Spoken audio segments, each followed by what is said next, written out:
এদিকে বাংলাদেশের কাছে হেরে ক্ষোভে ফুঁসেছেন Pakistan head coach Mike Hesson. মিরপুরের উইকেট নিয়ে করেছেন কড়া সমালোচনা। তার মতে টি-20-তে এই ধরনের উইকেট অগ্রহণযোগ্য। এমন প্রতিক্রিয়ার পাল্টা জবাব দিয়েছেন ম্যাচসেরা পারভেজ ইমন। বাংলাদেশ ওপেনারের দাবি যে ব্যর্থতার দায় পাক ব্যাটারদের। মিরপুরের উইকেট মানে রহস্য। প্রতিপক্ষ তো বটেই, বাংলাদেশের ব্যাটারদের জন্য কখনো গোলকধাঁধা। পাকিস্তান বাংলাদেশ টি-20 সিরিজ দিয়ে 14 মাস পর সাদা বলের ক্রিকেটে ফিরেছে শেরেবাংলা স্টেডিয়াম। সাথে ফিরেছে পুরনো আলোচনা। প্রথম টি-20-তে পাকিস্তান 110 রানে অল আউট। শুধু নিজ দলের ব্যাটারদেরই দোষলেন না পাক হেড কোচ, সাথে মিরপুরের উইকেট নিয়ে করেছেন কড়া সমালোচনা। BPL, to be fair, there has been some really good cricket wickets here. It's just when often you play internationals. বিপিএলে এখানে ভালো উইকেটে খেলা হয়, তবে আন্তর্জাতিক ম্যাচে এই ধরনের উইকেট বানিয়ে সফল হয় বাংলাদেশ।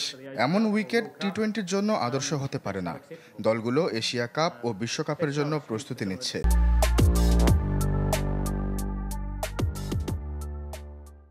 এরকম পিচ গ্রহণযোগ্য নয়। In international cricket, that pitch is not up to international standard for sure. মিরপুরে অবশ্য প্রথমবার খেলছে না পাকিস্তান। উইকেট যে ব্যাটিং সহায়ক হবে না তা তাদের ভালোই জানা। ম্যাচ শেষে তা প্রকাশও করেছেন দলটির অধিনায়ক। তবে ম্যাচ সেরা পারভেজ ইমন উইকেটের দোষ দিতে নারাজ। যে মাঠে 27 বল আগে জয় নিশ্চিত করেছে বাংলাদেশ, সেখানে ব্যর্থতার দায় পাক ব্যাটারদের দিয়েছেন।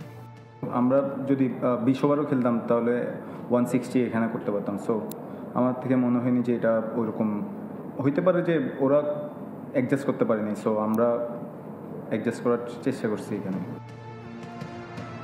চেনা উইকেট, চেনা মাঠ, চেনা কন্ডিশনে দুর্বার বাংলাদেশ। জয়ের মোমেন্টাম নিশ্চয়ই ধরে রাখতে চাইবে লিটন দাসের দল।